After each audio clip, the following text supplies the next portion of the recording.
It's the ripple effect.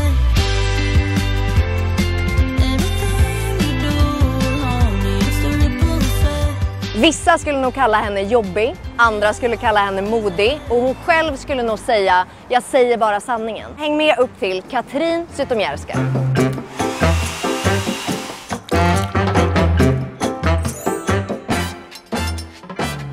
Den här funkar nog inte, tror jag. Har de en hund? I do know. Hallå! Hallå! Vad är det för liten gullig hund som skäller här? Ja, han är inte så farlig som han låter. Hej! Oj! Jaha, men du, vad kul att vara här. Ja. Hur länge har du bott här? 9 år. I den här lägenheten? Wow! Jag vill se, visa mig runt. Du trodde ju att vi bara skulle vara i badrummet. Ja.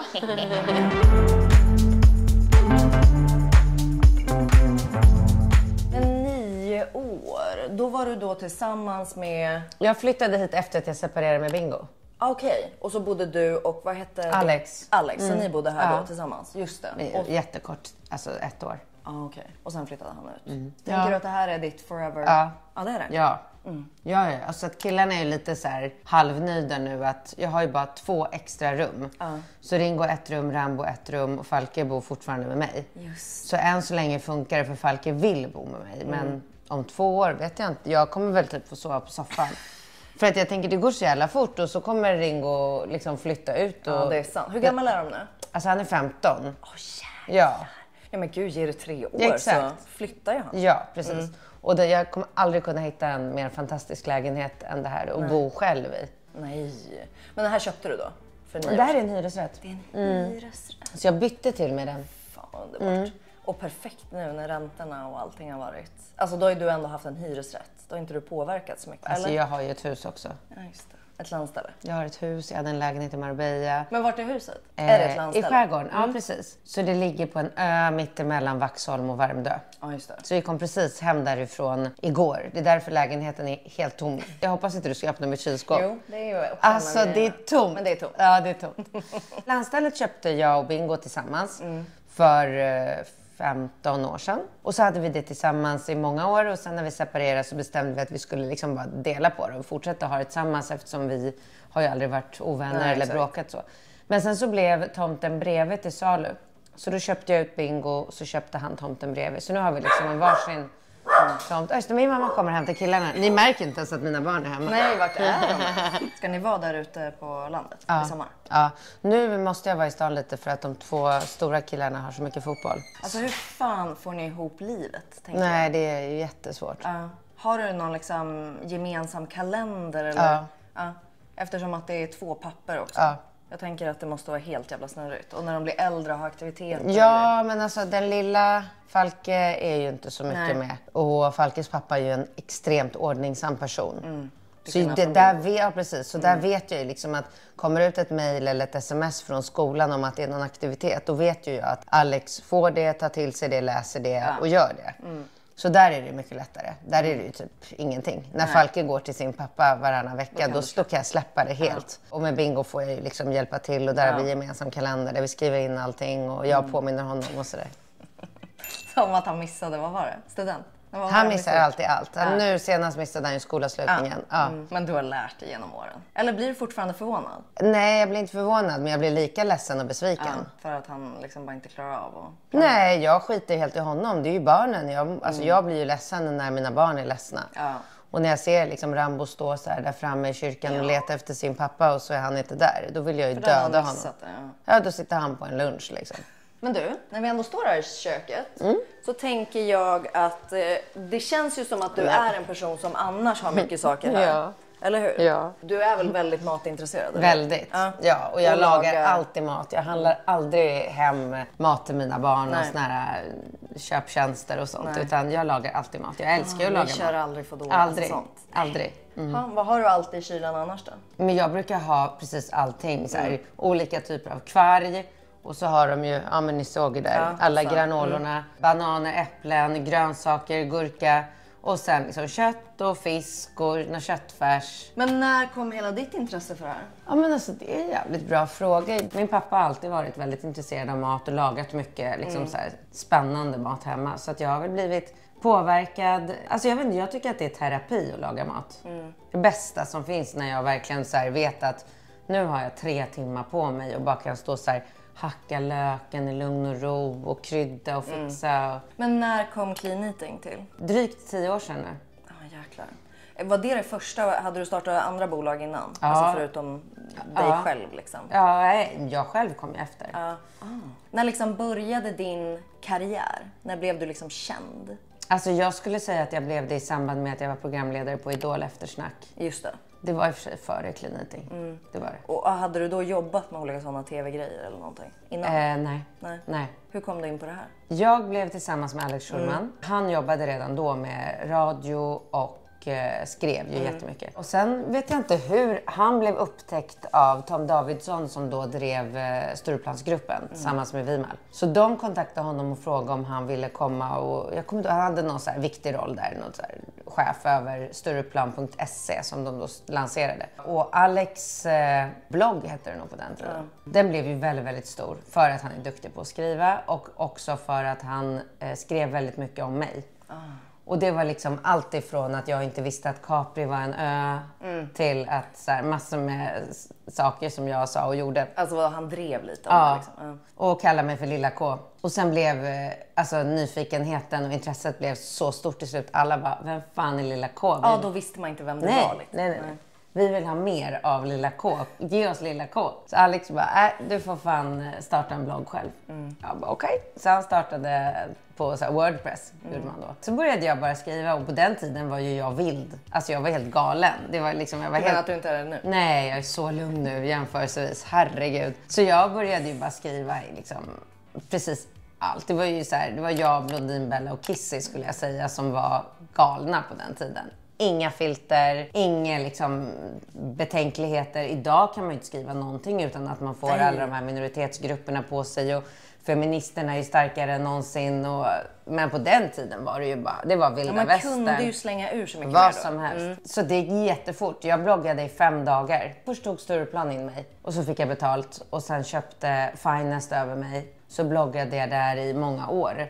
Och på den tiden var det ju sjukt bra pengar också. Så att livet lekte verkligen. Ja, och då, du var gift med Alex också eller? Ja, vi gifte oss sen. Just det. Och då var det ju... Hur länge var ni tillsammans? 7 år. Ja, ändå länge. Och det var under dina mest galna år? Ja. Men var det någonsin den här grejen av att liksom uttrycka sig väldigt mycket och lite provocera? Ja. Var det ett tänk i ett marknadsföringstänk? Eller var det bara så du var? Vi var så allihopa. Ja. Alex och Kalle var ju väldigt extrema och jag var väl likadan. Och så bara drog vi ur det där ur varandra. Sen startade ju de 1000 apor. Som var ju en helt galen sajt. Där vi gjorde sketcher och liksom hånade varandra känd person i hela Sverige på ett jävligt grovt sätt. Men det var ju succé, det var ju skitbra. Det gick ju som tåget det där och vi tjänade massa pengar och alltså under flera år kändes det som att liksom att vi var på löpsedlarna och hade liksom bara stora helsidor i allt från DN till Svenskan till Aftonbladet. Det var så jävla fokus på oss tre. Vi var ju så här, vi hoppade ju runt där på första, andra, tredje plats på bloggtoppen. Det kändes som att vi så här ägde verkligen. Och det här var aldrig jobbigt?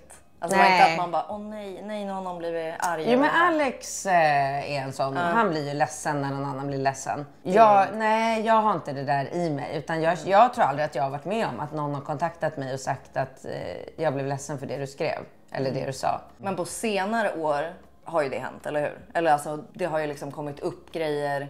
Jag tänker om du säger någonting eller gör någonting. Alltså att folk tar illa upp eller en... Alltså nej. Alltså, inte att någon personligen hör av sig. Nej, aldrig hänt. Men kan du se att det ändå skulle kunna uppfattas så om du säger eller gör någonting? Alltså förr i tiden kan jag förstå det. Alltså det är klart att jag förstår att när så här, jag och Alex hånar Anna Bok, när hon skriver datorn så trycks flera tangenter ner samtidigt. Ja, det är klart att jag fattar att hon blir sårad. Men jag är också så här... Jag var ju jävligt hård mot Isabella Löwen, alltså Blondinbella på den tiden. Och jag kunde ju sitta och skriva att jag tycker att hon påminner om min docka jag hade när jag var liten som var Miss Piggy och så här. Men sen när vi träffades på kändisfester, då var ju hon bara så här: tack för ytterligare 100 000 följare gumman. Så att hon tog ju aldrig, alltså man är ju lite av samma skrot och korn när man ger sig in i den här världen. Och de var väl också lite så, alltså provocerande på olika sätt liksom. Jag skulle ju aldrig bli sårad över ifall någon liksom, bloggare skulle skriva att jag är ful eller någon... Ja, du skulle inte det? Aldrig i livet. Men har du alltid varit så här, som du var liten? Ja. Du bara skiter i vad alla tycker och tänker? Ja, verkligen. Vad skönt det måste vara. Jätte. Alltså bara gå runt och vara så, whatever. Ja, alltså, men det är därför jag blir så förvånad för jag följer ju Bianca Ingrosso och hennes liksom utveckling och allt, och hon tar så illa vid sig och hon blir så ledsen och hon gråter, och jag bara känner så här, jag förstår inte hur hon kan liksom ta åt sig av de här. Man vet ju att det bara är missunnsamma, avundsjuka idioter liksom. Men jag tror, eller jag vet inte, men jag tänker att det är en större del som tar åt sig än som kan vara som dig. Att man tyvärr tar åt sig av allting. Och att man är väldigt försiktig. För idag måste man ju också vara extremt försiktig vad man säger och vad man gör. Verkligen. Men fanns det någon vändning där när du blev så här, gud nu måste jag börja behärska mig lite och sänka ner mig själv? Ja, det var då. Ja. Barnen har ju begränsat mig för att jag blir rädd. Alltså det finns ju jättemycket galningar och dårar som man vet inte vad de kan göra. Och sen, jag har ju aldrig tagit bort en enda kommentar i hela mitt liv. Aldrig raderat en kommentar eller tagit bort. Jag har alltid varit väldigt för liksom, den öppna dialogen och kritik och diskussioner. Men kände du att så här, jag gör det här för att det kommer driva in pengar, eller mer bara så här, det här var kul och för att det var kul. Ja. Sen pengarna kom, alltså vi badade i pengar. Det var liksom inte något, det var inte ens något man tänkte som idag. Är det så här, ska jag välja att tacka ja till det här jobbet? Är det tillräckligt bra ersättning? Då var det bara så här, du vet, vi hade fasta arvoden från Finest och Aftonbladet, och jag skrev en krönika i veckan för Expressen, och det var liksom, alltså vi var unga, vi hade inga utgifter, inga barn, inga förpliktelser. Vi hängde på krogen, vi hängde på Stureplan torsdag, fredag, lördag varje vecka. Och pengarna var bara obegränsade. Man bara liksom, kände man för att gå in och shoppa en Chanel-väska så var det inget man ens så här reflekterade. Ja, det var... Men fick du några ovänner under den här tiden för att du var så frispråkig? Inte? Nej, inte en enda.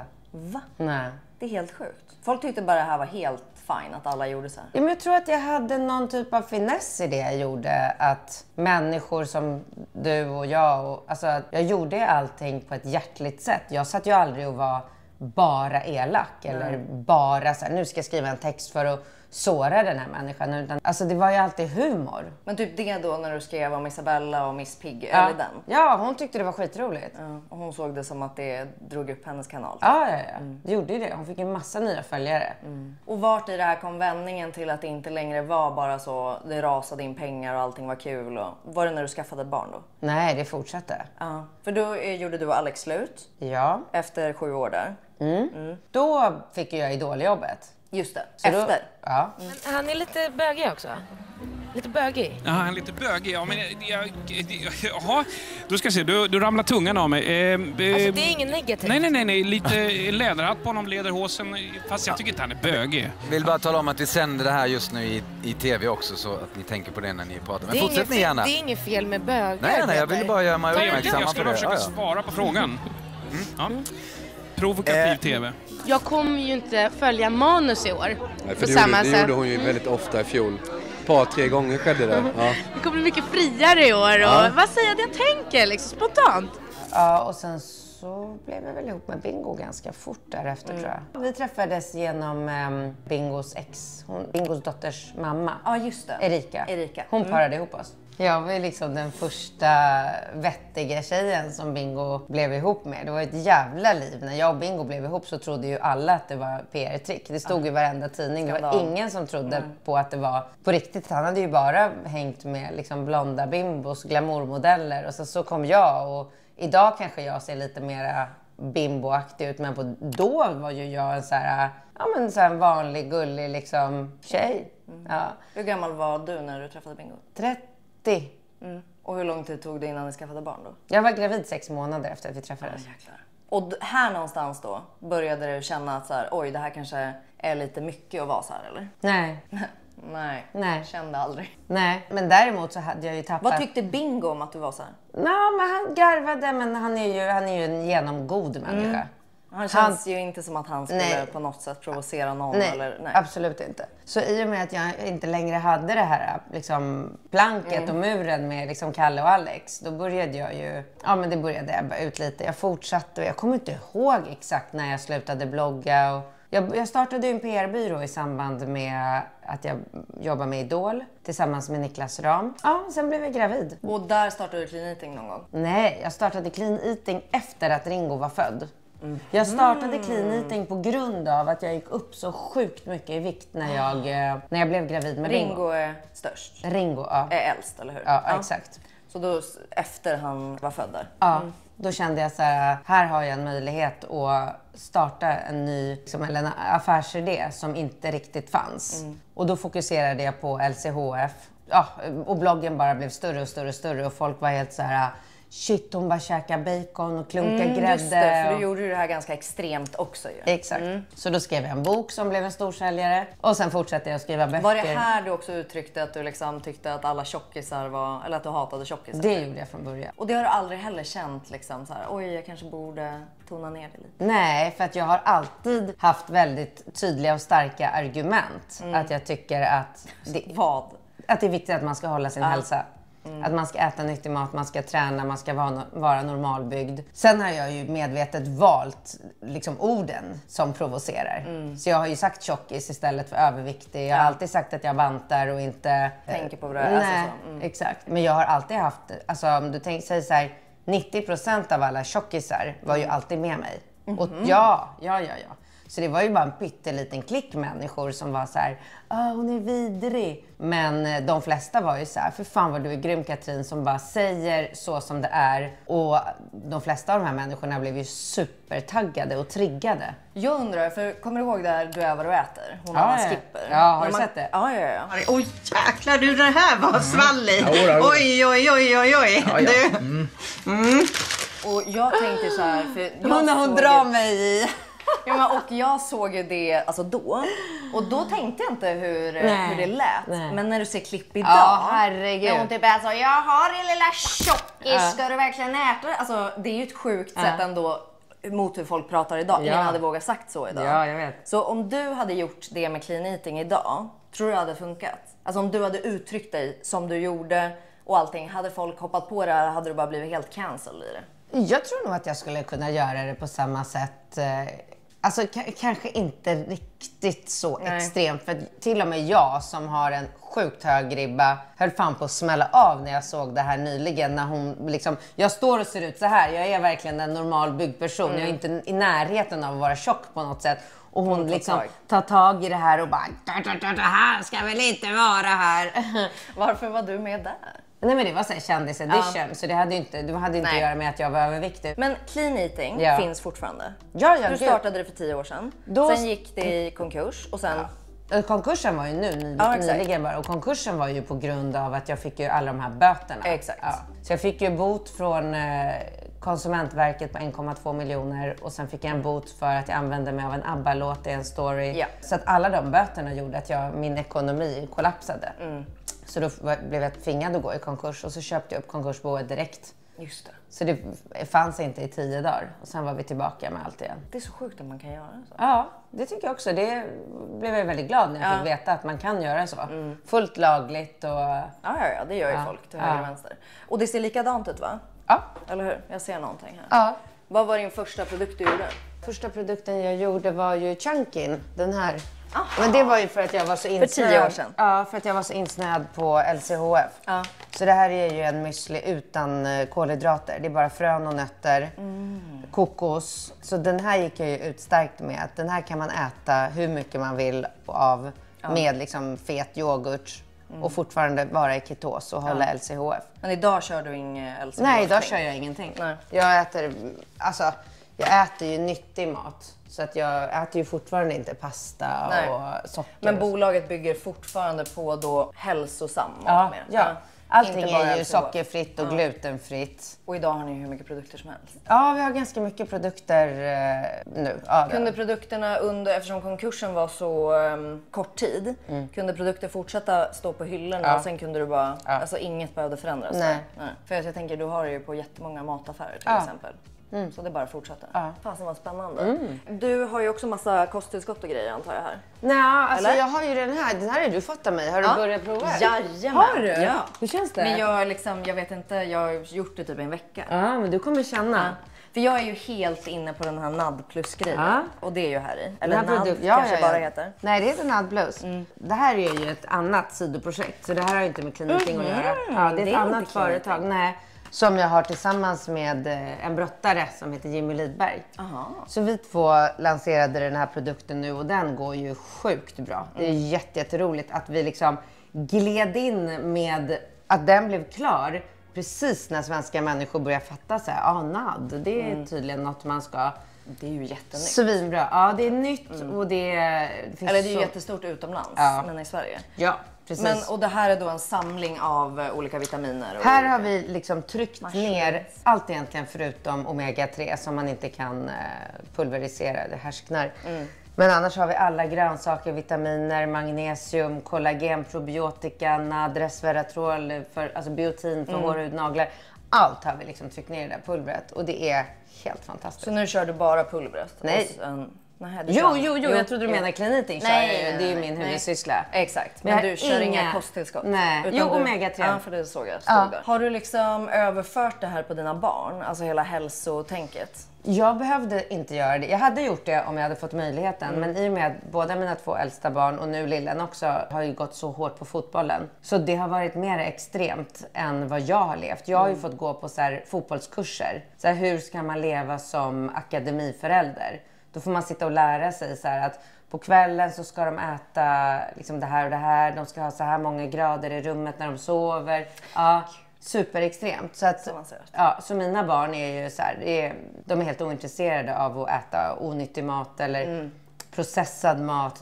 De är som sagt värre än vad jag är. Och när du levde med Bingo, han var också bara, eller alltså ni båda höll på med liksom all hälsosam kost och så vidare. Så Bingo är också otroligt hälsosam och det har han fått hemifrån. Men har den här hälsogrejen, var det på grund av att hålla sig smal eller var det bara hälsosam för dig i början? För mig i början var det nog, innan jag fick barn var det mera för att jag ville hålla mig smal. Men ju äldre jag har blivit desto mer har ju fokus ändrats till att hålla mig frisk och stark och pigg och med 3 ungar och ett företag så har jag ju verkligen fattat att jag måste stoppa i mig bra grejer för att vakna på morgonen och ha så sjukt mycket energi som jag måste ha. Jag har liksom inte lyxen av att kunna bara så här såsa en dag eller chilla runt eller ha lite huvudvärk eller vara förkyld. Jag har liksom inte varit, jag har inte en sjukdag de senaste 10 åren. Jag bara måste liksom, och också det här med träningen, att det är så viktigt att träna regelbundet. Sen krökar jag ju mycket också. På grund av att jag äter så hälsosam mat så påverkar ju inte det mig. Jag ligger ju aldrig hemma och är bakis eller... Ja. Har du inga sådana mirakelkurer? Nej men det är den här nu. Den här är helt sjuk nu för bakisen. Bakiset. Ja. För du festar till den då ganska ofta? Ja.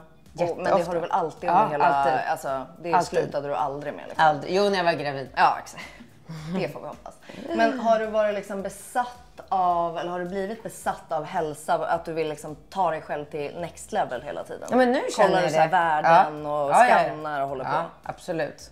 Hela tiden. Så det är du och han som aldrig ska dö? Ja, hade jag haft samma pengar som Brian Johnson hade jag hållit på som honom. Han är i och för sig kanske lite extrem. Jag träffade ju honom här för någon vecka på Brilliant Minds. Och då sa jag det till honom. Jag bara, du bara testar den här? Ja, precis. Nej, jag bara, vi är lika gamla och jag har samma biologiska ålder som du har. Ja, du har det. Ja, för det har jag ju mätt också.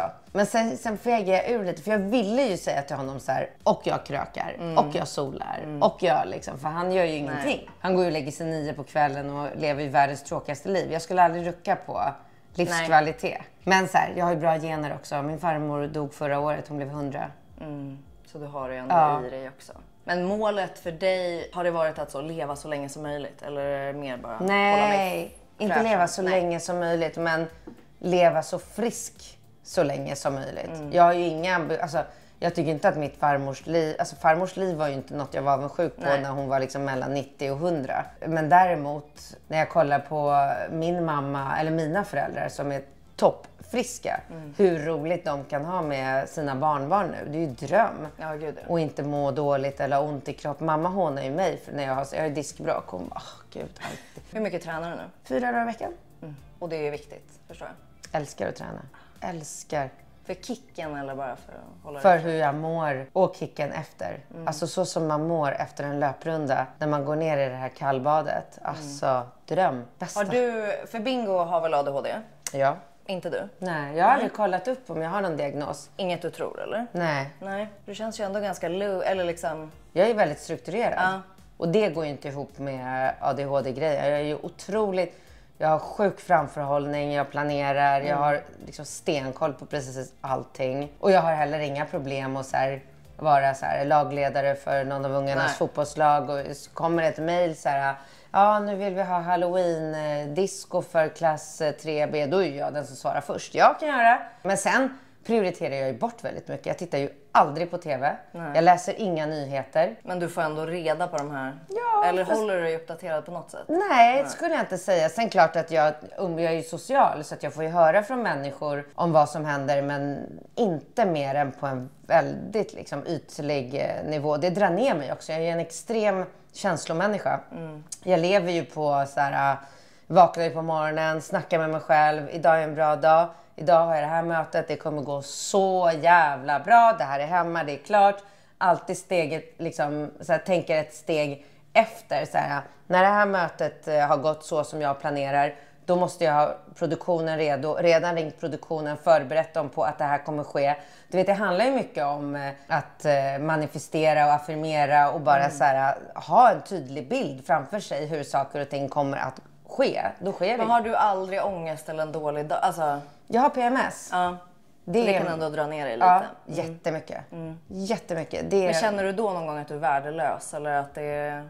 Alltså sådana tankar? Inte att jag är värdelös, men att saker och ting går åt helvete.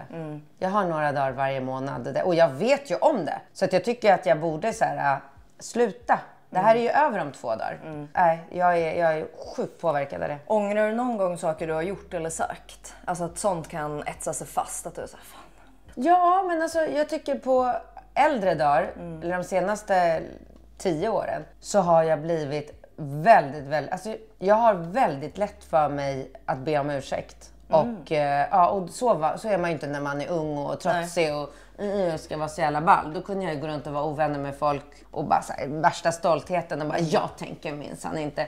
Idag är jag har jag ett tjafs med typ, nu senast så hade jag någon ganska otrevlig diskussion på sms med Falkes pappa Alex. Och då gick det en dag. Så vaknade jag här och så bara direkt jag vill be om ursäkt för det här jag sa igår. Mitt tonfall var inte okej. Jag hoppas att vi kan bara stryka ett streck. Och du vet typ Alex och Bingo och folk som känner mig, min syrra, mina föräldrar, de blir lite chockade för att jag plötsligt jag har blivit men jag pallar inte gå runt och vara ovänner för det är dålig energi för mig. Men det gjorde ingenting förr. Alltså Nej. För det är den dåliga energin kan ju ta död på en. Ja. Att man känner att någon är sur eller att det är någonting. Ja, förr i tiden så hade jag inga bekymmer med att folk gick runt och tyckte illa om mig eller hatade mig eller var ovän med folk. Idag mår jag dåligt av det. Det liksom hänger här då så att jag vet att jag har en person som jag är ovän med. Men nu är du singel, eller? Träffar du någon? Nej, det är så jävla torka. Det är sån jävla torka. Vill du träffa någon? Alltså jag har ju ett stort fysiskt behov. Så att jag mår ju bäst när jag är inne i ett flow där jag ändå har någon eller några som jag liksom träffar så att jag får liksom den här fysiska kontakten.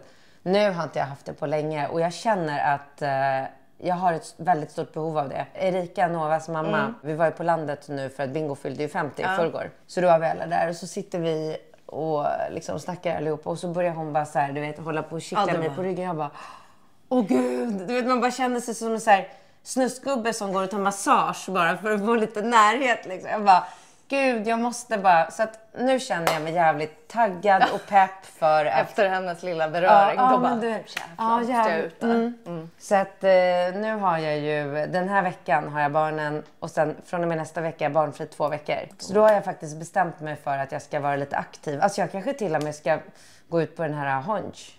Hinge. Raja, det är väl något? Jag har varit på Raja så länge, det är Aha, skit. det är skit. Ja. Fan, jag träffade en fantastisk kille på Raja. Ja. Och det Dröm. känns som så här, Tinder och allt sånt, det är också bara skit. Det går inte. Det Nej. Men är det typ där man träffar någon? Jag vet inte. Nej. Jag träffar ju folk på krog. Jag är ju ute mycket. Så att jag träffar ju mycket folk om jag sitter på liksom Sturehof eller Oxid. Eller jag är ju överallt. Jag älskar ju att festa. Och... Alltså jag älskar det. Ja, jag älskar det. Men har du fått någon åldersnoja när du typ så snart är liksom dina barn ute på krogen? Nej. Jag tror kanske att jag inte gör det för att jag är så otroligt uppskattad. Så du går runt där och bara, Alltså jag är så uppskattad. Och grejen är så här att vet kids vet så 20-åringar vem du är? Ja. De vet det. Ja. Och det tycker du är trevligt? Eller? Ja, det tycker jag. Hur vet de vem du är? Ingen alltså aning. i vilken koppling? Är det så bingos? Alltså är det där eller är du bara dig själv? Det lär ju inte vara så, hon är clean eating. Nej, men vadå? Jag är ju svinaktiv. Jag har ju TikTok och Snapchat och allt det där. Du har Snapchat också? Ja. Har aldrig dina barn typ varit såhär, mamma nu? Jo. Och jag tänker de också, alla runt sig. Alltså bingo, alltså alla. Ja. Känner de inte ibland så kan alla bara tona ner lite så vi slipper det här. Ja, jo. Och typ i skolan, jag tänker de måste ju ha blivit igenkänd hela tiden. Ja, men alltså mina barns polare i skola och runt, de tycker ju att jag är en milf. Ja. Så Vad tycker dina barn om det? Nej, jag tänker som barn då är man så, oh no. Nej, Nu var de man är här inte igen. så. De är inte så. Nej. Jag tror De måste bara blivit så tuktade. De är luttrade, men sen är de också, i och med att det blir ju inte så här, din mamma är så pinsam, det kan säkert hända också. Men att det är överhängande så här, din mamma är så snygg eller din mamma, du vet, då tror jag att de känner sig lite så här, Tycker det är lite coolt. alltså, de tycker det är lite coolt att de har en så här fräsch morsa som ändå, jag är ju inte som andra morsor. Nej. Och sen måste jag erkänna också att jag tycker att det är mycket roligare och mer intressant att umgås och prata och hänga med yngre killar. Det måste jag bara stå för. Alltså jag kommer på mig själv hela tiden. För det är så här, jag umgås ju inte bara, alltså alla mina vänner är ju inte 25. Nej. Jag har ju vänner som är min ålder och jag har vänner som är 30 till 35. Alltså en vanlig kväll för mig börjar ju oftast på en restaurang och sen går man och tar en drink på Sturehof där det absolut är folk i min ålder. Sen går man kanske vidare till Chichos och Astoria och min ålder. Och sen så då när alla är min ålder så här, nej men oj, det är en dag imorgon också, du vet. Då sticker jag iväg och möter upp min kusin som fyller 30 på lördag. Men det har jag gjort i många år. Jag har liksom hängt med honom sedan han var 25. Och då var jag ju fortfarande 40. Så då sticker jag iväg och träffar honom och så kör man liksom ute så Sturebaren och La Roy som jag älskar. Och då går åldern och Oxid och Spybar och Wolfo, allt det där. Och då blir det ju bara så här, hela kvällen blir bara så här yngre. Och då kommer jag ju bara på mig själv att jag har ju bara roligare. Jag har inget intresse av att sitta med en 45-årig man på Astoria som vill prata så här seriösa saker, business. Jag kan göra det också.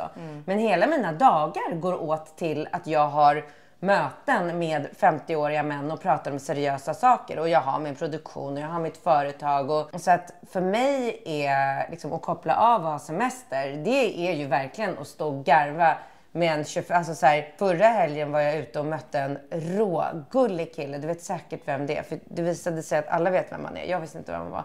Manuel, 2 tvillingar som är jätteaktiva på TikTok. Stora på TikTok. Ja. Och vi hamnar så här och så börjar vi garva och snacka. Och så slutar det med, eller han säger så här, nu ska jag komma igång med min Snapchat. Jag bara, gud, jag ska också komma igång med min Snapchat. Och så sa vi, så bestämde vi att vi ska ha en challenge så här, 1 månad framåt. Vem får flest följare på Snapchat? Jag tycker det där är skitkul tycker jag. Det är roligt. Kommer du liksom träffa en kille då som är så 25-30 typ? Skulle du kunna se ha ett förhållande med någon? Nej. Bara kul. Alltså man ska inte gå efter ålder. Nej. För att jag skulle mycket väl kunna träffa en, kanske 25 är otänkbart. Men någon som är 35 som faktiskt har startat bolag, som har fått något bolag att liksom flyga, som har den erfarenheten så att man kan sitta och prata på ett lite mera liksom... Ja, som kanske inte har en vanlig anställning bara och alltid jobbat där. Det är kanske lite, Nej. Flera av de relationerna jag har haft har ju varit inte så stor skillnad från om det hade varit med en 25-åring. Där jag liksom har varit den här ångvälten som bara, jag har det här, jag har det och jag har Porschen och jag har landet och jag har lägenhet i Marbella och det är liksom jag. Och så har man en kille som är så här vanlig människa som är anställd och jobbar 9 till 18 med en vanlig lön och vanligt liv. Och det funkar inte för mig. Nej. Det blir inget bra. Jag blir ju som Trump. Ja, du blir ju också bara går in och bara kör över här. Och den nästa. Ja, det går inte. Nej. Det är därför jag är singel också. För att jag kom ju fram till en punkt i mitt liv där jag insåg att så här, det är ingen idé för mig att jag går in i de här relationerna. Så att om jag ska ha en relation igen så vill jag ju att det ska vara med någon som åtminstone är på samma nivå. Ja, men det behövs ju. Alltså annars tror jag att du kör över dem rakt av. Hur gammal är Nova? Hon är väl 22. Ja, exakt. Hon är så jäkla stor. Nej, vi är ju bästisar. Ja, hon alltså kommer vi och hänger festar, då. ja men vi festar ju ihop jättemycket. Men det är ju det roligaste som finns att gå ut och festa med Nova. Nej. Jo, och i och med att jag tycker att det är skitroligt att gå på La Royo och Oxids och nej, vi har sjukt roligt tillsammans. Hon ser dig som en kompis. Ja, verkligen. Gud, jag smugglade in henne på Spybar när hon var 17. Liksom. Nej men gud, det är preskriberat nu som tur är. Ja. Ni lever ju ett väldigt speciellt liv. Alltså det är nog inte många som klarar av att ha så som ni har. Nej, Att precis. man fortsätter vara så tajt liksom. Det enkla svaret är ju så här, vi gör det för barnen. Men det skulle ju nog alla önska. Ja, verkligen. Men det är inte så lätt. Jag tror att grunden i att det funkar så bra är dels för att jag är ju av den starka åsikten att det är kvinnan som... Det är upp till kvinnan. För att nu generaliserar jag, men jag tycker verkligen att kvinnor är snäppet intelligentare än män overall. Så att om kvinnan i konstellationen, det vill säga jag, bara liksom bestämmer att så här, det kommer inte att uppstå några konflikter, varken mellan mig och Bingo eller mellan mig och Alex, utan det här ska funka, då gör det. Och sen ger ju jag vika sjukt mycket. Alltså så här, jag har ju varit i jättemånga situationer, speciellt i början när vi började med den här konstellationen. Man satt på middagar och du vet, tjejer var så här, ja, missar han att packa en matsäck till barnets utflykt, då är det rätt åt honom. Då får han lära sig. Och barnet får lära sig att han har en pappa som är misslyckad. Min syn är ju tvärtom. Jag vill inte, alltså så här, jag har ingen prestige. Och jag får ingen njutning av att förstöra för mina exmän. Så att jag har ju varit väldigt mycket, och framförallt med Bingo, att jag har liksom textat honom. Alltså jag har ju nästan tagit hand om Bingo som ett barn sen vi separerade. Att jag såhär, torsdag, matsäck, glöm inte fotbollsskorna. Nu ändrade de plan till matchen på lördag, för jag vet att han får inte ihop någonting. Och hade jag inte hjälpt honom på det här sättet, gud, jag vet inte vad som hade hänt mina barn. De hade ju aldrig varit rätt någonstans. De hade aldrig haft en matsäck, de hade aldrig haft gympakläder på rätt dag eller gjort läxorna eller så. Att jag har ju verkligen assat honom sjukt mycket. Men jag tänker när det kommer in nya partners, då måste det bli svårt för folk. Nej. För då ska du ändå umgås då med en till person. Men det är, jag tror också att det har med liksom inställning att göra. Nu när Bingo träffade Julia, jag kommer ihåg första gången vi träffades, då skulle vi var mitt i corona, vi skulle gå på, Rebecca Stella hade 30-årsfest, eller 30 måste det ha varit. Vi var liksom bjudna separat, och då kom Bingo dit med sin nya flickvän, och då är vi båda extremt angelägna om att vi ska tycka om varandra, vi ska få det här att funka. Det finns liksom inga, och samma sak, nu har ju Alex en ny tjej. Och då är ju jag Var ni alla på midsommar? Ja. Alltså hon blir min viktigaste person. Ja. Förstår du? Det är så här, de får det finaste huset, jag ser till att bädda rent och jag är på henne så här, är det bra, känns det bra allting, vill du ha, du vet, otroligt. Det är skitviktigt för mig att hon ska fatta att det finns ingenting att vara svartsjuk över. Allt är över och förbi. Och sen vill jag att hon ska gilla mig. För att jag tänker, om hon gillar mig så har hon ju heller inget agg att projicera på mina barn. Hon ska ju ändå, hon ska ju spendera de ska ju åka på semester tillsammans i sommar. Och man har ju hört om såna här mardrömsscenarion där liksom det kommer in en ny kvinna och så plötsligt får ungarna någon så här skrubb att bo i lägenheten för att hon gud. Ja, eller att de är lite så små elak nästan. Ja, så att jag är väldigt, väldigt angelägen om att just de människorna ska tycka väldigt mycket om mig och alltid känna att jag finns här och de är alltid välkomna. Och det här måste väl också, jag tänker alla som ni träffar är ju väl medvetna om att det kommer vara så här. Ja, men sen är det ju fritt också så här. Jag har ju inga så här krav på att, du vet, om Falke fyller år, då bjuder jag ju alltid in alla i hela familjen. Om Alex flickvän inte vill komma på det kalaset så är det hur fint som helst. Jag blir inte grinig eller sur eller undrar. Nej. Jag tror att alla känner att det är väldigt så här, det är avslappnat. Det finns inga krav, inga måsten. Det måste vara otroligt för era barn.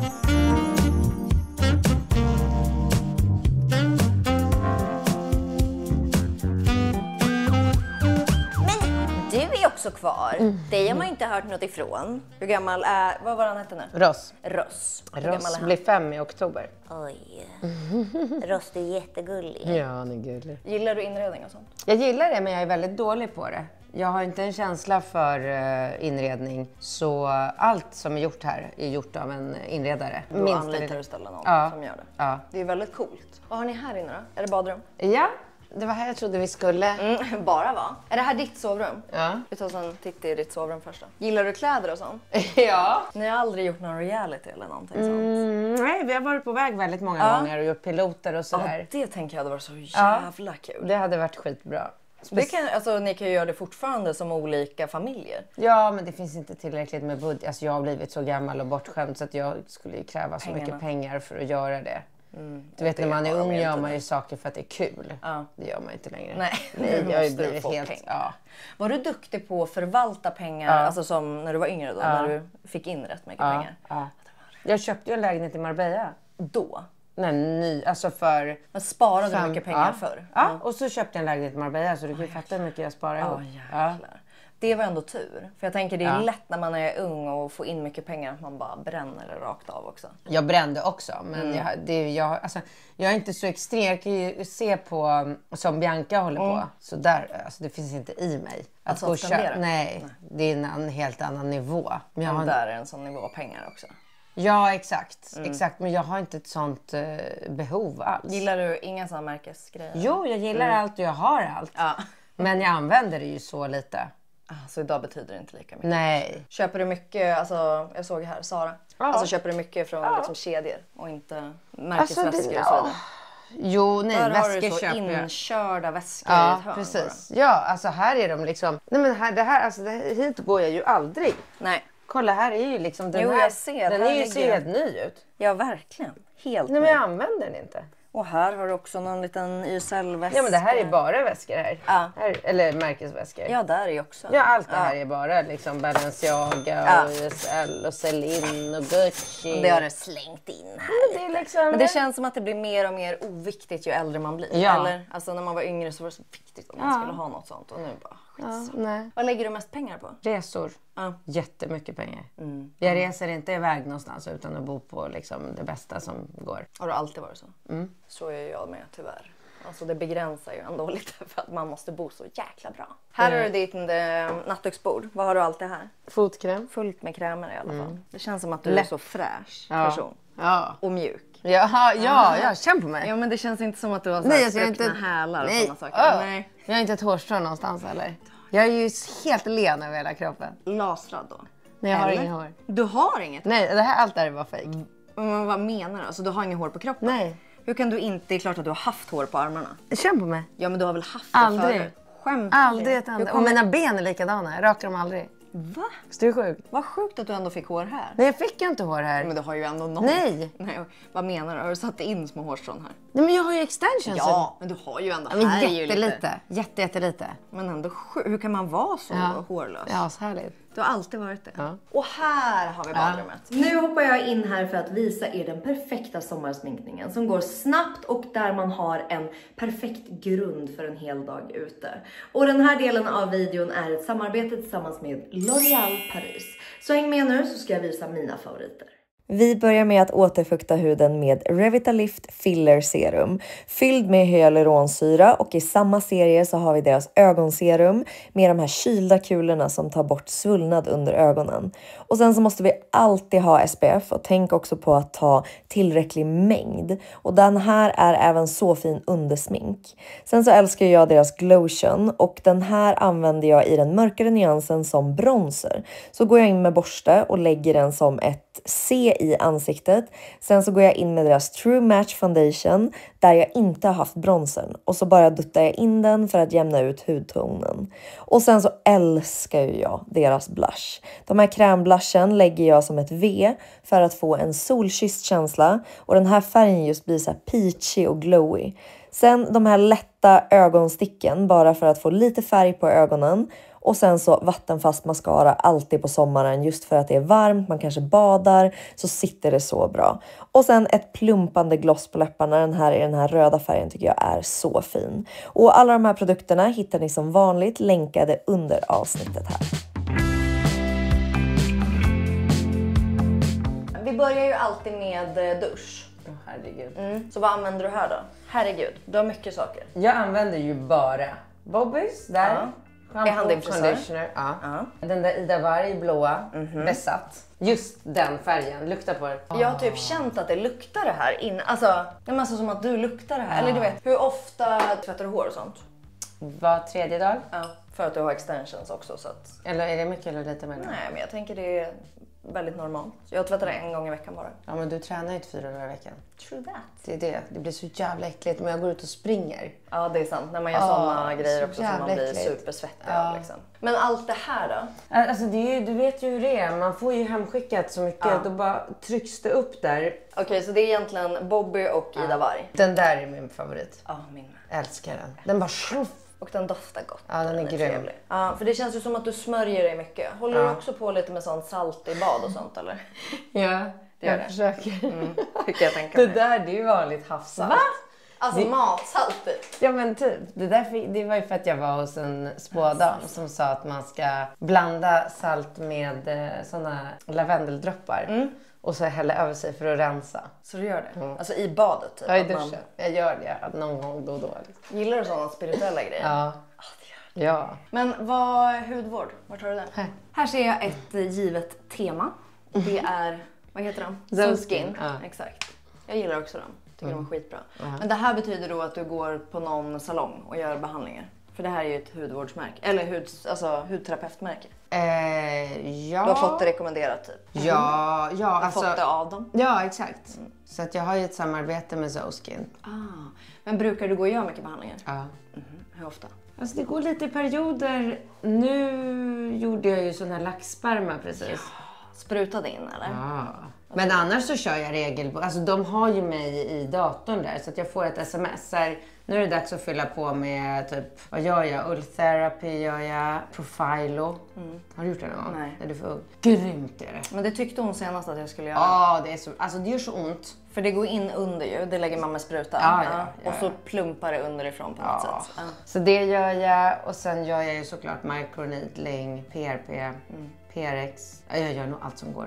Har du någon åldersnoja rent utseendemässigt? Ja, jättemycket. Ja, det har det. Absolut. Så annars hade jag inte bara hållit på göra med alla allt de där. här grejerna för att hålla... Och botox och sådana grejer. Ja. Jag har väl inte en rynka i pannan. Fillers, har du det? Ja, överallt också. I läpparna? Nej. Nej, ser de ut så? Ja, men nu har jag väl målat runt. Det brukar jag göra. Men ändå, de är fylliga. Ja. Nej, där får jag inte. Han vägrar. Det är nog för att du har ganska fylliga i dig själv. Men har du lagt fillers någon gång så här och så? Ja, jag har fillers i kindbenen, jättemycket i hakan. För att det är viktigt att man ska ha en profil där nästippen och den här ska gå i en rak linje. Ups, det tror inte jag att vi har, Elin. Ser du någon problematik i sådana här grejer? Nej. Du skiter också i hur du pratar om det liksom. Ser du själv som en förebild? Alltså kan du tänka så här, unga personer kanske tittar på mig och kanske nu känner att nu pratar jag om det här som att det är något man borde göra. Eller skiter du i det totalt? Jag skiter i det totalt, men jag vet ju att jag är en förebild. Men jag tycker att det är positivt att folk är så här, så där vill jag se ut när jag är 47 också. Ja, då... Men jag gör ju aldrig sådana extrema. Jag gör ju inte en ankmun eller... Alltså, har du opererat kroppen? Ja. Vad? Jag har aldrig gått ut... Jag ska berätta det. Nej, alltså... Man behöver inte vara Einstein för att fatta att man inte kan ha såna här tuttar när man har ammat 3 ungar. Alltså det är ju de sitter ju inte där då. Det går liksom inte. Så det är klart att jag har liksom fixat tuttar tuttarna. Men det hade man kunnat räkna. Ja, och sen har jag fixat ärret här. Jag har 3 kejsarsnitt. Aha, jävlar. Ja, och det är inte så att sjukvården Nej, bryr sig de är om. inte så fina. Nej, exakt. Så att jag har ju absolut korrigerat. Men inga mer än så länge. Men jag tror inte, det är nog inte många år förrän jag kommer göra ett sånt facelift. Chris Jenner. Ja, fan vilken dröm. Men du behöver inte än. Nej. Men det blev ju ett otroligt. Jag hörde nu att den läkaren hade 10 års väntetid efter Chris Jenner. Nej, fan vad coolt alltså. Fatta hur sjukt. Jag undrar vad det kostade. Det lär ha kostat. 500 000? Ja, men säkert något sånt. Okej, förutom Soulskin då, vad har vi då? Och hur ser en rutin ut? Är du en sån här som har en rutin att du bara, nu kör jag de här grejerna? Exakt samma sak varje dag. Berätta. Alltså jag har ju rutinen är ju alltid samma med ögonkräm. Vänta, börja med rengöring. För det antar jag att du rengör ansiktet. Då kör du den, rengör. Och sen har du de här oil Alltså control den här ska padsen. man ju göra varje dag, men det gör jag inte varje dag. Skrubba. Den där är så rivig. Ja. Det är den här blåa ju. Ja, den är det är rivig. riv. Men de här 3 är ju standardrengöring. Bästa som finns. Ja. Men jag tycker alla de här 3, det blir mycket. Jag vet, men de vill ju att man ska göra alla 3 varje dag, men man ska vara så pallar. jävla ren. Sen kör vi då ögonkrämen. Sen har jag firming serum. Ja. Sen kör jag Bright Alive. Vad är det då för pigment? Men jag kommer inte ihåg. Har du pigmenteringar? Nej. Alltså inga sådana fläckar? Nej. Men varje serum har ju ett syfte. Men det kommer inte jag ihåg nu vilket. Nej. Jag bara vet hur jag ska sätta på dem. Så liksom den. Och sen är det ju den. Ja. Där idag. Sjunk. Den ger ju så mycket glow. Ja, den här är underbar. Den Underbar. är faktiskt riktigt bra. Och sen efter den kommer ju då den. Solskydd. Bästa. Med färg va? Ja, grym. Och är det en vanlig dag på jobbet så är det där jag stannar. Ja. Men är det en dag som den här idag, då fortsätter jag med den här som är otrolig. Vad är det här då? Det är en lätt foundation. Från Chanel. Den är grym. Men kör du alltid SPF? Alltid. Alltså något solskydd? Ja, absolut. Det är du noga med. Fast du solar? Nej, jag solar inte mitt ansikte. Någonsin. Nej, gud nej. Nej, det är du noggrann med. Ja. Efter den kommer den. Men vänta, det här får du vänta med. Det här är smink, eller hur? Ja. Wait, det ska du ta sen. Vi är klara. Gå tillbaka. Nej, du är inte klar. Vad gör du på kvällen? Samma rengöring. De 3. Fast det blir ju inte skrubb 2 gånger. Nej. Herregud. Nej. Då gör jag bara... Sen är det då... Ja, men samma. Ögon. Okej, det är samma recept. Serum. Inte den. Nej. Det där är bara på dagen. Men det är Bright Alive och sen så den på kvällen. Power Defense. Ja, sen brukar jag ha en sån liten silverburk också, men den är slut. Har du några mer favoriter här? För du har ganska mycket saker. Deon, Bästa. kanske? Bioterm. Grym. Varför har du resinolja? För det är min son som har fått för sig att man får hår att växa av det eller någonting. Det är en gammal grej. Aldrig använt. Tycker du att jag borde prova? Nej. Nu finns det mycket andra bra grejer. Alltså olika serier. Du har ju skitmycket saker. Men vad då för saker? Ja, det är grejer överallt. Den här är grym. Har du testat den? Ja, primer. Fan, men den är bra. Men Så jävla glow. Allt i allo här. Någon sån här hårgrej va? Jo, men de skickar ju grejer. Jag bara stuvar in allting. Det är liksom... Och det kliar i fingrarna och organisera. Det här är så... Smink på en, hud Men du, på jag har en. ju strucket för att du skulle komma idag. Har du? Ja. Ja, men här är ju liksom så här, när jag fixar håret så har jag ju den Ja, exakt. Vad tar leave-in. du i håret? Ja, men då tar jag den. Den är Ja. grym. Och sen har jag ju den här nya, helt otroliga produkten. Alltså det här är helt sjukt. Ja, jag vet. Det är det sjukaste jag har varit med om. Den här fönar du in då eller? Fönar du håret med en vanlig fön eller har du någon sån här Dyson eller någon rumborste eller något? Först vanlig fön, sen rund. Idag har jag bara gjort med en sån rund, alltså med värme i. Ja, blåser. Nej. Bara varm. Ja, och när jag ska göra mig riktigt fin så kör jag lockan med plattång så som du har gjort. Men det hade jag Och sen har du alltid löshår i eller? alltid. Haft det 10 år. Ja. Annars är det inget hår eller? Nej, så det sett ut som 55 liksom. Men back in the days då? Hade du mycket hår själv då? Nej. Eller Jag har alltid haft löshår. Ja, men 10 år. Nej, ja, fast 10 år har jag haft hairtalk och BHBD. Ja. Innan dess så körde jag med sån fläta, du vet, som man gjorde hos några afrikanska salonger. Ja. Och ännu tidigare hade man ju såna keratinpluppar. Jag har alltid Ja, du har alltid haft något. Men färgar du också håret? Ja. Ja, men du är ganska mörk i. Och sen så kör du sånt här då? Nej, den där har jag bara fått hemskickad. Den behöver den ju inte. Ja, har du inga gråa strån? Alltså ytterst lite. Ingenting som jag ens behöver. Nej, det är några få. Inget jag behöver dölja. Nej. Men doft är ju jag lite spretig med. Ja, du är det. Du har en sån signatur. Jo, men jag går ju efter humör. Vad tog du idag då? Den här tog jag idag. Oj, den är trevlig. Den är ju Vad känner du lite dig då? söt. Ja, men då visste jag att jag skulle ha ett viktigt möte där jag känner att det var så här med 2 karar. Och då är det bra om de så här... Det där är power. Ja, du fattar. Ja. Plötsligt har jag gått tillbaka till den här. Helt otroligt. Känner du ens igen den här? Nej, vad är det här? Det här är en sån 90-talsdoft. Jättespeciell. Speciell. Väldigt, Men, ja. Så den gick du tillbaka till. Vad är det för märke? Cacharel. Lulu. Men sen älskar jag ju Serjoff. Alla de här. Ja. Har du alltid någon parfym på dig?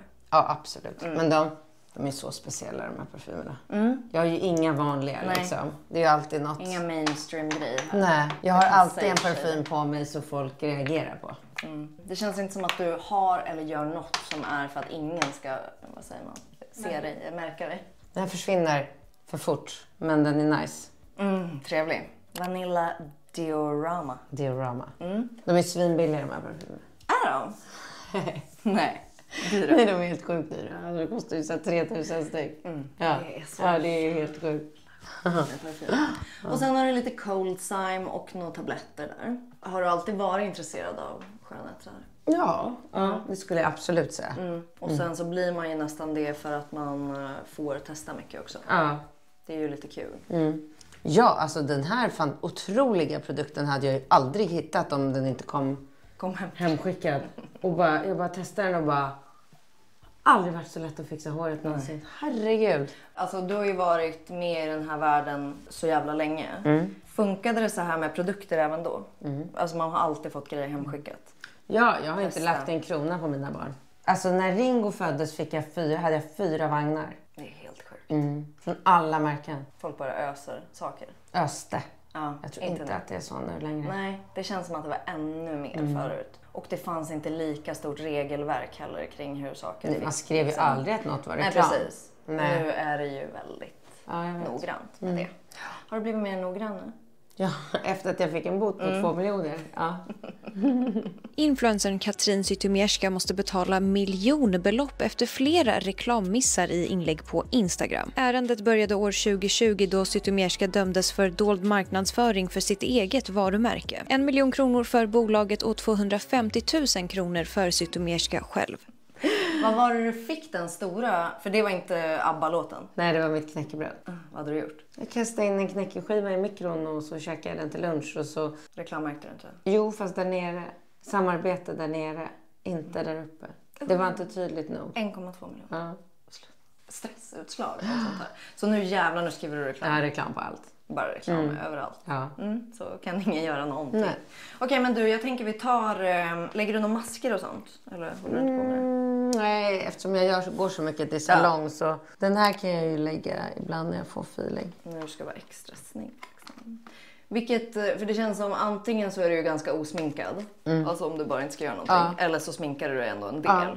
Ja. Vad känner du mest du? Va? Alltså vilket är mest du? Osminkad eller sminkade? Ja. Jag känner mig inte snygg när jag är osminkad. Gör du inte Nej. det? Nej.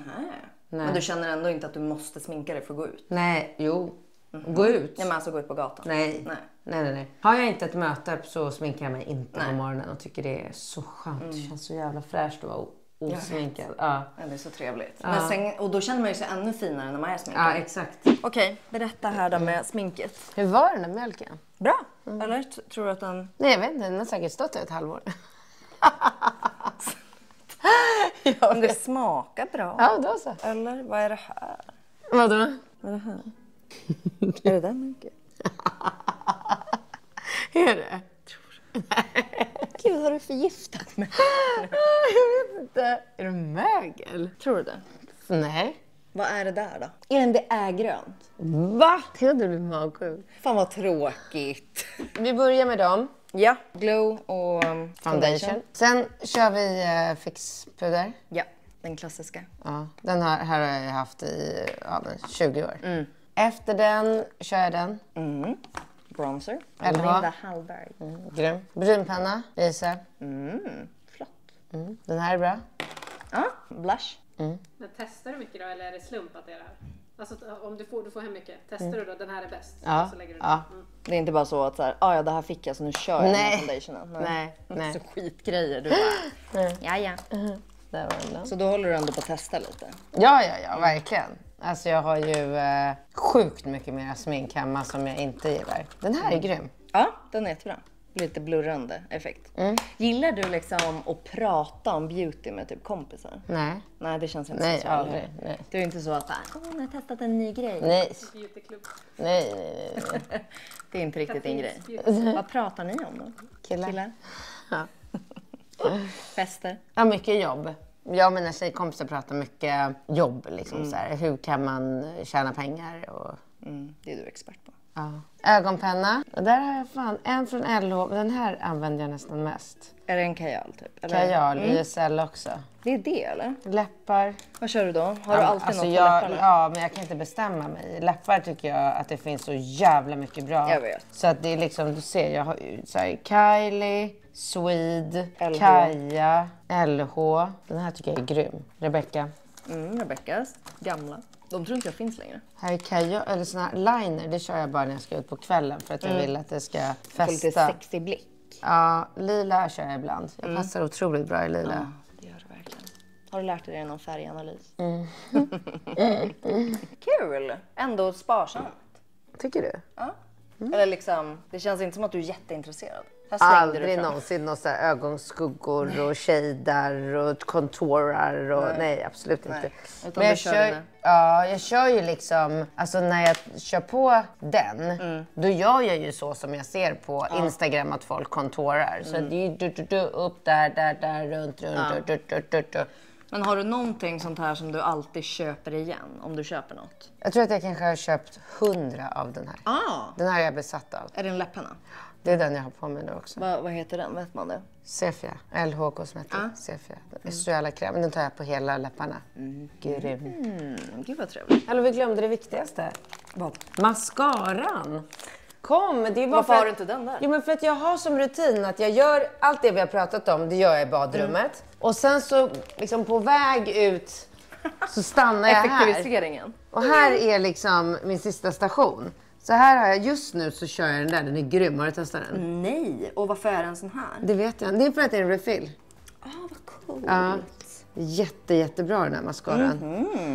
Vad heter det? Max Factor False Lash Effect Supreme. Där har vi den. Och här har vi det du frågade förut, var dina läppglans. Ja, exakt. Där är det. Den här använder jag skitmycket. Älskar den här. Den här är faktiskt jättefin.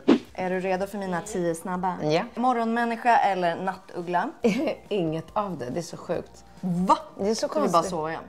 Alltså det är så konstigt. Jag älskar att gå och lägga mig tidigt. Och jag älskar att sova sent. Va? Ja. Så du gillar ingenting? Vet du vad jag tänkte? Du är uppe 5 varje morgon. Nej. Ut och springer. Nej. Vem är mest drama, du eller Bingo? Bingo. Oj, trodde jag inte heller. Jag är med iskall. Han är drama. Vad är ditt största guilty pleasure? Men kan det inte vara alkohol? Jo, det kan det vara. Det är väl ett guilty pleasure. Alltså alkohol, sex, För du, nikotin, tobak, allt. Alltså jag älskar ju allt. Liksom. Förutom socker. Ja, socker är inte högt upp på... det är inget guilty pleasure. Nej. Det är inget som jag såhär, på lördag ska jag unna mig en prinsessvit. Nej. Det känner du inget för. Nej, men däremot så... Alltså jag blir helt pirrig när jag tänker på efter en barnvecka. Ska gå och träffa en kompis, sätta mig på strandbryggan och ta liksom ett glas vin och öl och... Men du har aldrig haft någon av de här grejerna att du har känt att det kan slå över till liksom beroende, utan det har alltid bara varit kul? Ja. Du är ingen beroende person. Nej. Vad är ditt bästa snacks och din bästa dryck? Alltså min bästa dryck är Peroni. Alltså Peroni-öl. Eller tänkte du på något nyttigt? Ja, jag var typ så. Är det Pellegrino du tänker på som är vatten? Mitt bästa snack är ju mandlar kanske. Pistagenötter, naturella cashewnötter. Fan vad gott. Men inte salt är inget gott. Vad är det mest oväntade som folk inte vet om dig? Finns det något som folk inte vet om dig? Folk blir ofta förvånade över att jag lipar väldigt lätt. Det tror inte folk om mig. Alltså på så här, skolavslutningen i kyrkan, det är ju jag som sitter och grinar när ungarna sjunger Goliat liksom. Ja, det tänker man inte. Nej. Tänker att du är iskall. Och går jag på en tecknad film med barnen, då gråter jag. Så jag har väldigt lätt för att... Men gråter du i situationer där du blir ledsen? Alltså typ att någon så här Nej. gör något eller sådana saker? Nej, jag gråter när det är lyckligt. Alltså du vet så här lyckliga slut och när nu fick han henne till slut eller då griner jag. Men inte för ledsamma saker eller? Jo, det kan jag för sig också göra med att kolla på film och det är något så här tragiskt. Jo, jag har lätt för att gråta. Det tror jag nog inte att folk tror. Nej, det tror inte jag heller. Vad är det dyraste du har köpt och var det värt det? Alltså det måste ju vara min Porsche eller? Det var värt det. Det var jag älskar den bilen. Den körde du runt i. Eller huset var ju dyrt också. Ja, men det är tråkigt. Det måste vara något så här eller någon materiellt. så här Chanel-väska eller någon. Ja. Har du tyckt det var värt det? Men Porschen? Den var värd det. Influencer eller entreprenör, vart tjänar du mest pengar? Entreprenör, självklart. Alltid var det så? Nej. Nej, för där i början måste du ju ha tjänat som fan på blogg och allting. Vad tycker du att folk missförstår mest med din och Bingos relation? Ja, men det är ju att de ofta tror att vi bråkar bara för det står i Aftonbladet. Vi bråkar ju aldrig. Bråkade ni när det slutade med podden? Nej, men det var stod inte ju i här. varenda exakt. tidning. Jag minns att det var en stor grej kring att det... Nej, absolut inte. Men det är som alltid, Bingo gör ju någonting stort av allting. Han tycker ju om publicitet. Så han går ju igång på att det ringer en reporter från Aftonbladet och frågar oj, då ska han börja berätta. Medan jag är så här, jag bara, va? Hittar han på saker då? Typ? Nej, för att det är ju hans syn på saken. Han tycker att det har hänt något? Ja, kan man ju säga. Men inget som gör att vi bråkar eller ovänner på riktigt. Men vi har en diskussion eller vi är liksom inte överens om något. Ja. Kände du någon skam efter din konkurs? Eller var det bara så, fan vad tråkigt? Fan vilken bra fråga. Jo, men det gjorde jag nog. Det gjorde jag. Jag såg det som ett misslyckande. Kan du känna det när liksom saker tas upp i media hela tiden? Alltså kan du känna skam för saker då? Ja, det kan jag. Alltså när det stod i varenda tidning att jag hade gått i konkurs så mådde jag väldigt, väldigt dåligt. Ja, det gjorde du. Ja. Och då känner jag nog skam, absolut. Vad är du mest beroende av? Bekräftelse, kickar eller kontroll? Bekräftelse. Jag tänkte typ kickar. Vem är det du behöver ha bekräftelse från? För du känns ju inte, när man ändå har varit som du har varit, så har du ju inte sökt bekräftelse från följare. Nej, absolut för inte. Alltså för där har det ju varit stormigt. Nej, där har det inte varit. Men nej, mera bekräftelse från killar. Ja. Det märker jag ju själv att jag har ett större behov av än vad jag önskar att jag hade. Jag tror att det är mycket av anledningen till att jag är ute så mycket är för att jag behöver den uppmärksamheten och bekräftelsen. Hade du det även när du var i relationer eller fick du nog bekräftelse då? Nej, då hade jag nog. Nej, då behövde du inte vara ute. Men det kanske är en åldersgrej också. Att jag tänker att så här, den dagen jag går ut och killar inte tycker att jag är skitsnygg, då är det över. Då får jag bara så här, då är jag gammal. Nej. Och då gör man ju bara en Kris Jenner. Så Ja, man är ja, där exakt. Så man behöver aldrig det. Goda. Salted caramel. Brukar du äta det så här? Istället för godis. Smakar det salted caramel? Hur kan det smaka salted caramel? Salt, Vad är det man gör? karamell, Ja, någon sirap. extrakt, ja. Du är jättegullig. Jag tycker om dig. Okej, vårt sista segment. Du fick välja 3 grejer. Ja. Ja. Varför har du valt de här? Håret är ju svinviktigt och med hjälp av den så är det alltid perfekt.